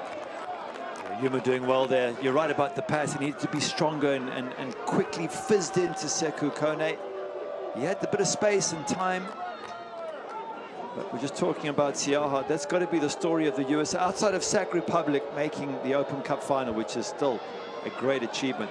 What this goalkeeper is doing is a standout moment. It's one of those where it has to be in all the USL news, and the players around the clubs throughout the USL will be talking about Anthony Siaha. Now a El Paso Locomotive Academy player will come on. It's Joelle Maldonado. He's from Las Cruces, New Mexico. He now goes to Las Cruces High School. He replaces Cristiano Francois here in the 78th minute. Another substitution presented by Prep Club Society. Well, 18 years of age. Great to see youngsters like this coming through the system. And that's what this club has managed to do. As we already know with Diego Luna, you've got to make players, improve them, and sell them on to a higher level if you can.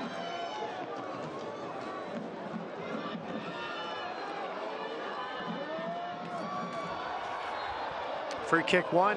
Nice work from Maury Donor. And now we're seeing El Paso players argue with the assistant referee on the far side of the field. Yellow card. You want to keep arguing when the referee's told you to go. You've got to listen to the referee. Andrew Fox, you can have your say, but then you can't stay in the face of the official.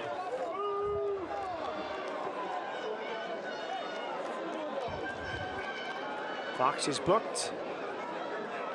And often these players get a second yellow, and then, you know, you want to look back at the first one and say, it really wasn't necessary, Andrew Fox.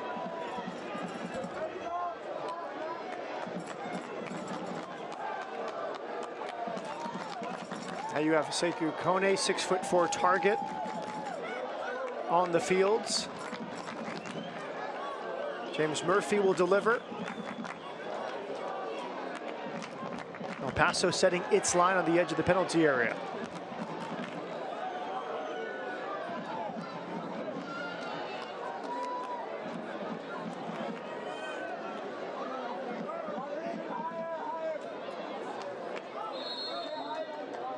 Here's Murphy's delivery.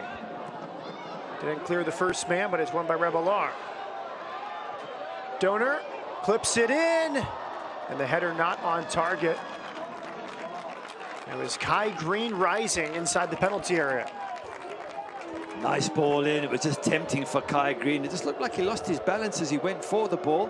Didn't manage to get a decent header. But this is Monterey Bay. We talked about them being a team that score late. Well, they just seem to be growing in belief, growing in strength, and timing their assault towards the end of this match.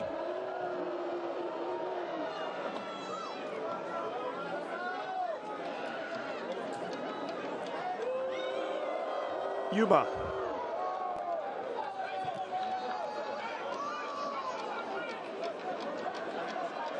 Calvillo. Maldonado.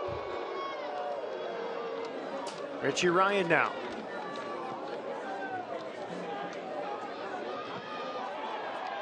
Gomez's cross is blocked.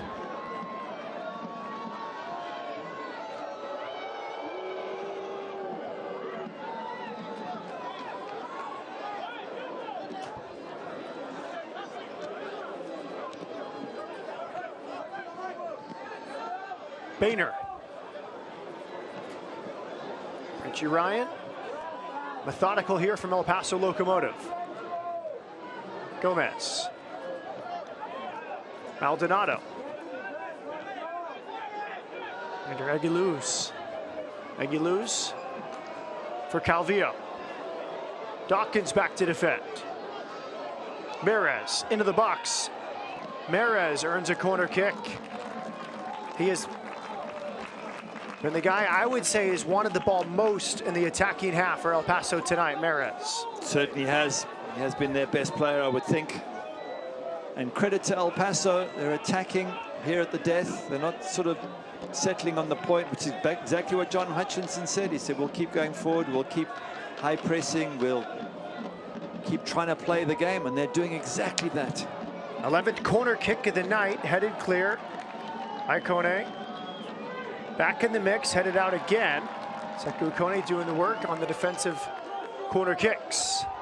Calvillo wide to the left. Low cross is blocked by Donor. Gleedle trying to win possession. It's back for El Paso. Frustration for Andrew Fox as he cannot find a pass. El Paso substitution, number 5 for number 14. Another change for El Paso and John Hutchinson. Header Borari will come on. The Mexican. Substitutions presented by Prep Club Society. Aguiluz also had that whack on his ankle. That might play some part in this decision, but Eder Borelli has already played 20 games this season, so he knows exactly what to do and how to do it to keep that back line organized. So I've got a sense that the home side are going to just go for the win at the death. They'll start throwing bodies forward and balls forward, which is exactly what they're doing now. Unfortunately, that one going out of play. Borelli, another veteran of this club, over 50 appearances with El Paso. And for El Paso, FC Juarez, also Querétaro, Tigres, and Atlante. Well, even a draw here for El Paso, I think it's a decent result given the 3 losses they've had. And this is not an easy place to come to, but if they did get a draw, they'd look back at all these chances and feel that they could have and maybe should have won this game. Another recovery tackle there from Maury Donor. Now the local product, Revelar, turning the pace. Revelar into the box. It's Revelar! Just missing at the near post. Adrian Revelar, a long run. He had options to his left, tried to go for goal. And the Watsonville, California product not far off the mark. That's a fantastic run, isn't it? Look at the skills, the close control. Yuma actually dives in there, and almost better for Rebellar to have, if there was contact, to have gone down, because it was a lunge by Yuma. But he was so quick, he actually avoided the lunge and then shoots wide. Again, you've got to make the goalkeeper work from that position. He does so well, Adrian Rebellar. And maybe you don't have to score, but you've certainly got to force Evan Newton into a decent save, which he wasn't able to do. But they've defended really well, the home side, and they've just been waiting for a chance to score that crucial goal. Oh, a little push after the fact. Yellow card shown to Aaron Gomez after he mixed it up there with James Murphy. The press was on there for El Paso, Gary. It was a throw-in, and you could see two players dispossess Murphy, but then afterwards, some contact. Yeah, Murphy, it was a professional foul. They were facing that dangerous counter-attack, but then a silly one from Aaron Gomez to push out, and you can be given a red card for those sort of things. The goalkeeper's getting involved now. I don't think anyone's going to argue with him at 6'6", and the referee's saying to him, "If any more from you, and I will send you off." You've got to calm down. You can see that Yuma's also, the captain, saying to him, "Come on, take a deep breath, just calm it all down." And you can't blame the referee. You go and push someone in the chest. That's borderline red card. And there's no question it's a professional foul coming up from James Murphy. He loses possession here, and then there he trips him. That's a yellow card, absolutely no question. But that, yeah, yellow card acceptable, but if he got a red, I don't think he would have been able to argue too much.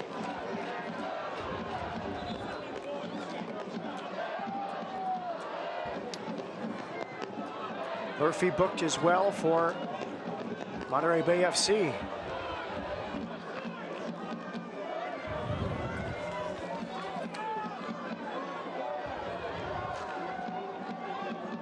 Dylan Mares will deliver. And again, the big man out to head away. Hugh Roberts has been so good tonight, dealing with set pieces. Can't watch the match? Turn on Sirius XM FC 157, North America's only 24/7 source for engaging soccer talk, including USL All Access Tuesday nights, 7 Eastern, plus your live matches from the USL, MLS, English Premier League, and more, all on Sirius XM FC 157 and the SXM app. Here's the corner kick from Richie Ryan. Sekou Kone heads away. Ryan back in the mix. Halfway clear, Mares again, trying to be the facilitator. Mares at the end line, but the scoop pass from Ryan, it was a bit heavy. It was a little bit heavy there from Richie Ryan, but again, credit El Paso, bombing forward. They're away from home against a good side, and yet for 90 minutes, well, for 86 minutes, they have been really good. There's been a few little moments from Monterey Bay, but really impressive from El Paso. And yet they haven't been able to beat that man in yellow, who's now coming up for 450 minutes of his professional career without conceding a goal. Absolutely amazing, especially when you consider he's faced a penalty in this match. Anthony Siaha, 4 clean sheets before tonight, working on a 5th. Penalty miss. Lucho Solinak in the first half. Heavy ball. Donor all the way back for Kai Green. Green did well with the shaky pass. Gleedle left it. Donor feigned across. Now he delivers. Newton punches away. Rebellar has scored. Adrian Rebellar from Watsonville has given Monterey Bay a lead. It's incredible they do it once again. A late goal from Monterey Bay. They've hardly been in this match, and you've defended so well. They were waiting for this one chance, and Rebellar finishes it off. Evan Newton coming for the cross, not able to hold on to it. The fans love it, absolutely brilliant. But how many times are Monterey Bay going to score a late goal? It's absolutely fantastic the way they do it. And Donut on that right-hand side, he has caused trouble throughout this match. Beautiful ball in. Goalkeeper comes, palms it out. Rebelar sticks it into the back of the net. The defenders can't stop it. Somebody gets a foot to it, but can't keep it out the back of the net there. And it's amazing that Monterey Bay have been under so much pressure, and yet, as they've done before, they've kept the clean sheet and they've scored the late goal.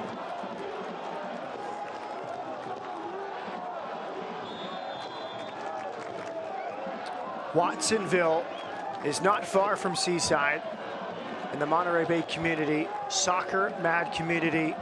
Rebelar grew up there. He played at Cal State Monterey Bay. This is his first pro season. And the first-year pro now has 4 USL Championship goals. And that cross from Murray Donor, this entire second half, he's been bombing forward. You mentioned how he's had to work hard to get back, but he has been crucial on that right-hand side. Rebelar down the left. They're the ones that have created the few chances that Monterey Bay have had. And what a beautiful cross he put in. Just tempted Evan Newton to come for it. The goalkeeper probably feeling that those big boys in the center of the box were a threat, and he had to come and try and get a hand on it. But unfortunately for Evan Newton, he drops it straight at the feet of Rebelar.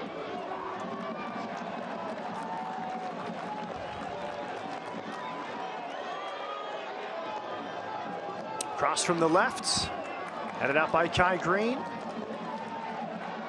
Minimum of 4 minutes will be added on here at the end of the second half.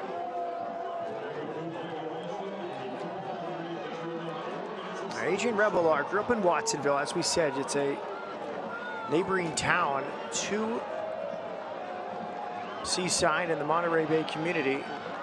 As he grew up, no top flight soccer nearby, and goes to school at Cal State Monterey Bay, and now Monterey Bay FC is here. He's on the team. He's got 4 goals. He might have a late winner here. It's really a cool story in this California Central Coast as USL Championship continues to grow and continues to reach these type of communities. Stories like this can be told.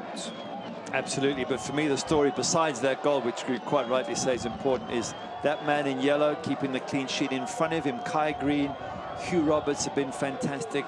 Bombing down the right-hand side, Moridona.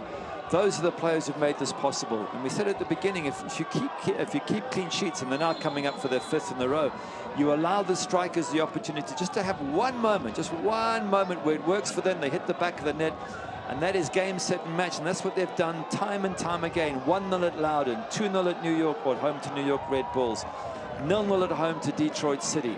These clean sheets are laying the platform for Monterey Bay to keep picking up points.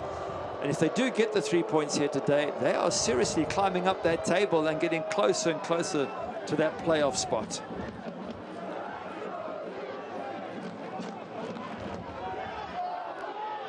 Won by Gleedle, Sekou Kone.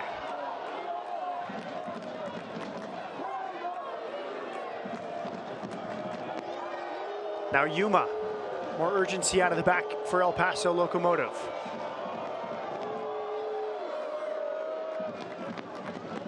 Richie Ryan. Merez, good first touch, rides out a challenge from Sekou Kone. It's still Merez, Maldonado, Calvillo. Familiar sight now. Monterey Bay on the edge of its box, defending El Paso. As they have done so brilliantly, so many times. Maldonado clips it in right to the waiting hands of Anthony Siaha. And you have to look back at Lucho's penalty just before halftime. It was a critical point in the match. They deserved, in my opinion, El Paso to be in the lead. You get a penalty and you try and get a little bit too cute with the little chip shot, the Panenka. It doesn't work. And then the opposition are always going to get a chance at some stage. Mind you, the good news also for Monterey Bay is Orange County are being held 3-3 by Colorado at the moment with only seconds left. And they're right next to Monterey Bay in the table, and also next to them RGV. RGV are being held by Sac Republic 0-0. So this will be a nice little climb up the table for Monterey Bay if they can hold on. Big win from Robinson. Now he's pushed forward. The left back has launched this attack. It's Sam Gleedle waiting for support. Gleedle will take it to the corner. And Gary Bailey, the goal from Rebelar. Now Rebelar was the first shot on target of the night for Monterey Bay FC. Yeah, it has been a real good defensive performance. You have to feel sorry for El Paso. They've been on the front foot. They've played the football they want to play. They've been great to watch. They've had their chances. There's just something magical happening around Anthony Siaha's goal. And as you say, when stories are told about this team, I think that's one of the stories that's going to come up. 5 games in his professional career, 5 straight clean sheets. Yet to concede and even faced a penalty from Lucho. And that went over the bar. Fantastic. Full time in Seaside. Another win at Cardinale Stadium for Monterey Bay FC. And the Crisp and Kelp now unbeaten in 6 in a row. Frank Yallop shakes hands with John Hutchinson. Monterey Bay continues to climb the table. And Anthony Siaha has 5 clean sheets in 5 professional appearances. And that man who grew up nearby in Watsonville, in his first pro season, Adrian Rebolar, 4 goals and tonight's game winner. Yeah, the fans are loving it. And the players and the coaching staff, and it's tough on El Paso. There's no question they're going to get on that bus on the way home and go, how did we lose this match? We had all the chances. We had the penalty. We could have scored 2 or 3 quite comfortably on the night. But if you don't take your chances, and more importantly, Siaha, the number 16, if you keep a clean sheet, then there's every opportunity for this team, Monterey Bay, to sneak a goal. They've got enough good players to score goals, from Sekou Kone to Adrian Rebolar, Simon Dawkins, Sam Gleedle. There's always a chance one of them's going to score. That's exactly what happened tonight. It was 5-0 El Paso over Monterey in the first match between these two. Some revenge for Monterey Bay FC. The Crisp and Kelp get a late winner from Adrian Rebolar, another clean sheet from Anthony Siaha. And this one ends 1-0 to Monterey Bay FC. We'll come back with highlights and more from Seaside.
Celebrations for Adrian Rebolar with the spectators at Cardinale Stadium.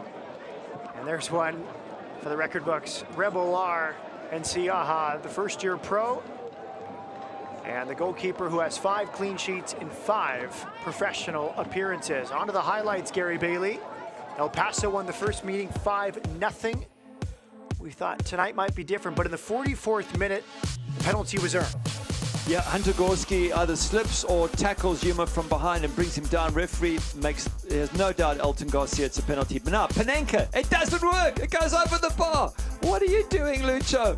You've got to hit target with the Panenka. And this charmed goal of Anthony Siaha survives yet again. And it's the terrible thing for Lucho is if you go on to win 2-0, everyone forgets about it. But that actually was a big turning point because they had a couple of other chances. Cristiano Francois here putting one in. A whiffed clearance there by Kai Green. Shot comes Lucho again, and again Anthony Siaha is in the right place at the right time. Lucho, to be fair, this time was just stretching So you can't get much pace behind it. And all those chances went a-begging. You're thinking, oh, you're going to pay the price because they're going to get one chance, Monterey Bay, and score. And that's pretty much what happened. 88th minute, Adrian Rebollar had been active all night. Good run up the right side from Maury Donor, and this cross leads to the goal. Beautiful cross.